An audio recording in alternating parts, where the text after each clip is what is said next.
stage 1, sensory motor stage.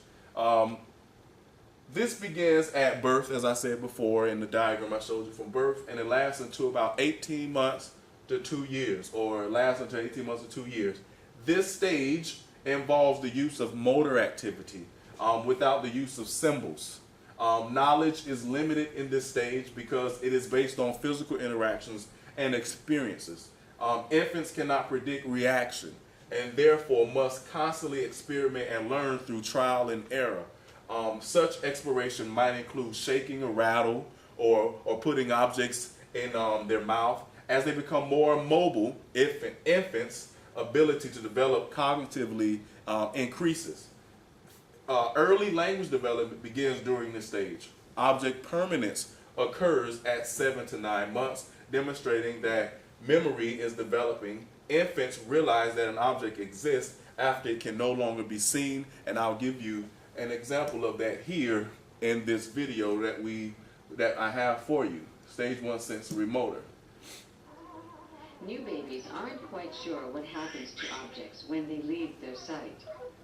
Sky's mom keeps disappearing and reappearing. No wonder peekaboo is so much fun.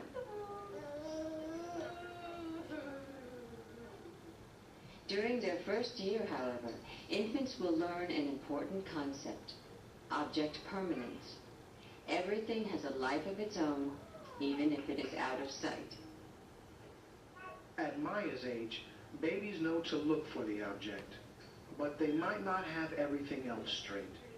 10-month-old Simon is about to make a classic mistake, known as the A not B error. Although he watched us place the toy plane under the white cloth, he'll look for it where he last found it, not where he watched us hide it. If a 1-year-old can't find an object they want right away, they are likely to give up looking.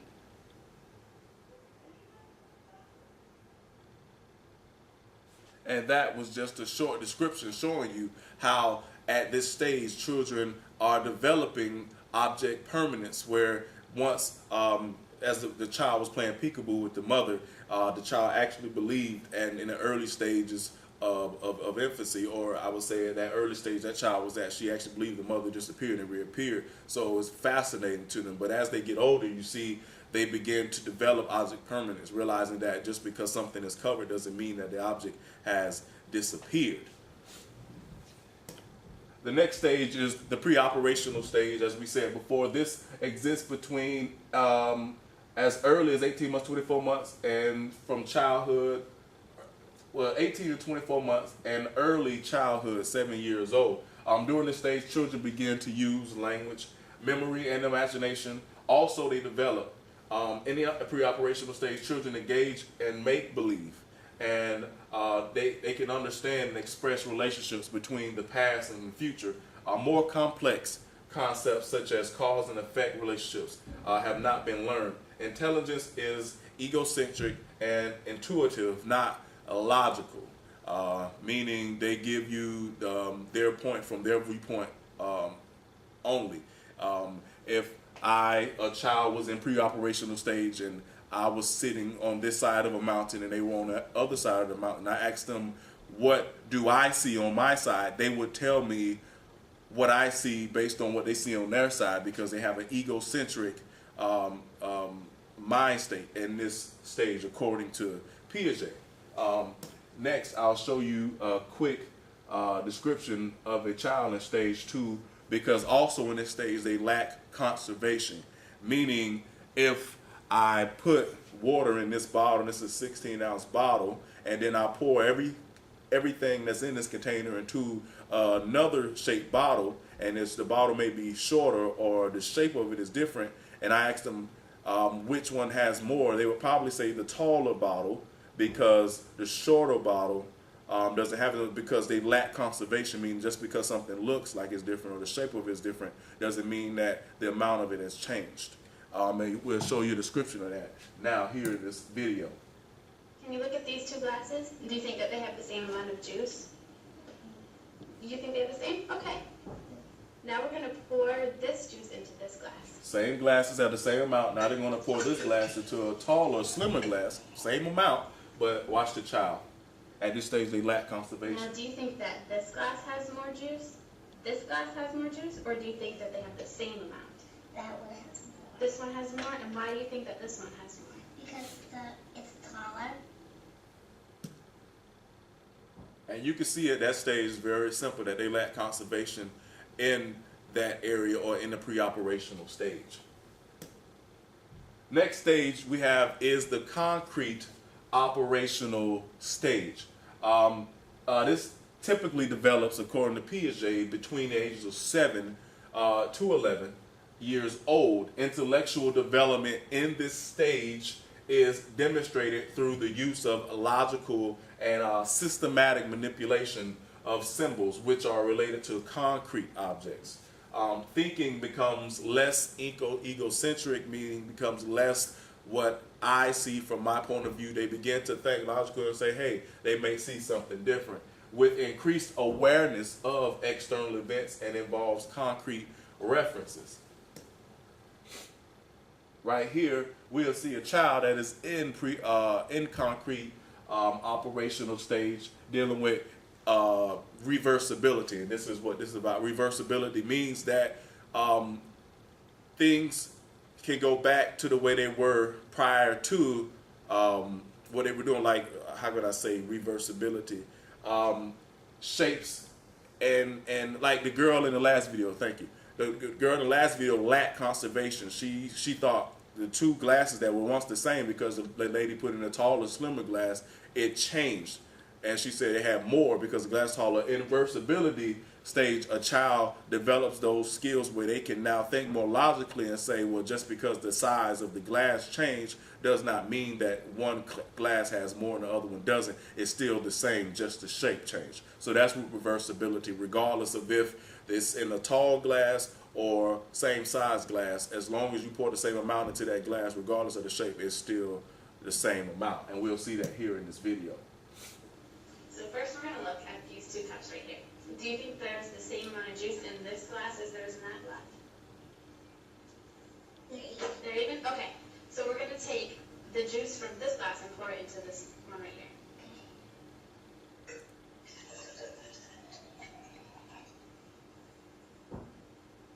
Okay, so now we're going to look at this glass and that one. So do you think that there's more juice in this glass, more juice in this glass, or do you think that they have the same amount? Same amount. Okay, why do you think that they have the same amount? Just because this is skinny doesn't mean it's not the same amount. It has the same amount of juice in it, but this one is just wider and this one's skinnier, but they have the same amount of juice in it. And as you've seen in that video, they're able to explain and they're able to think more logically about the situation, and not in that pre-operational stage where they see the shape of the glass change and so forth. They think it's something different. All right, and then his last stage is the formal operational stage. He says a child goes into, as we get into cognitive development and the different stages, he says that children go through, well, child to adolescents go through. His last stage, or his fourth stage, would be the formal operational stage. And this period, he says, lasts from adolescence all the way through adulthood. And adolescent adults use symbols related to abstract concepts. Adolescents can think about multiple variables in systematic ways. They can formulate hypotheses and think about abstract relationships and concepts. Piaget believed that intellectual development was a lifelong process, but that when formal operational thought was attained, no new structures were needed. Intellectual development in adults involves developing more complex schema through the addition of knowledge. And in this next stage here, we'll see a child who's in formal operational stage use deductive reasoning. It says, if you hit a glass with a hammer, the glass will break. And then this one says, Don hit a glass with a hammer. So what happened to the glass? why did it break? Because the handle's hard. If you hit a glass with a feather, the glass will break. No. And this is the second rule. Don hit a glass with a feather. What happened to the glass? Nothing. Nothing happened. Why didn't anything happen? Because the feather's soft. First one says, if you hit a glass with a feather, the glass will break. And the second one, Don hit a glass with a feather. What happened to the... So as you've seen before, the child previously, as I said, it goes from adolescence to adulthood. We stay in this, according to Piaget, we stay in this formal operation stage, and we're able to think more logically, more abstract terms. The child was able to realize from the questioning that it didn't make sense for a glass to break with a feather hit it based on the information that he has. Now they're going to a child that's a little older, and let's see how she uses deductive reasoning. glass? It broke And why did it break? because there was the... I'll rewind it. I'll rewind it so we can see it. First one says, if you hit a glass with a feather, the glass will break. And the second one, Don hit a glass with a feather. What happened to the glass? It broke And why did it break? because there was says if you hit a glass with a feather, it break. Because if you hit a glass with a feather, it broke. Can you All right. That brings us to our conclusion on Piaget's stages of cognitive development that he says each one of us go through in developing our thinking skills. Also, he says this is big on how we also develop in our language. Now, discussion questions. This is where I want you to now discuss these things among yourselves and to think about these things logically using those cognitive skills that you've developed going through those stages.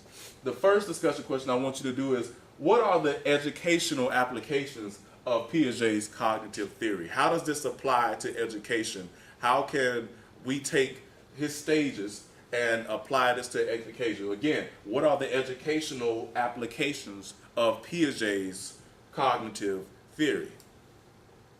And you can do that now. Take a few moments to do that.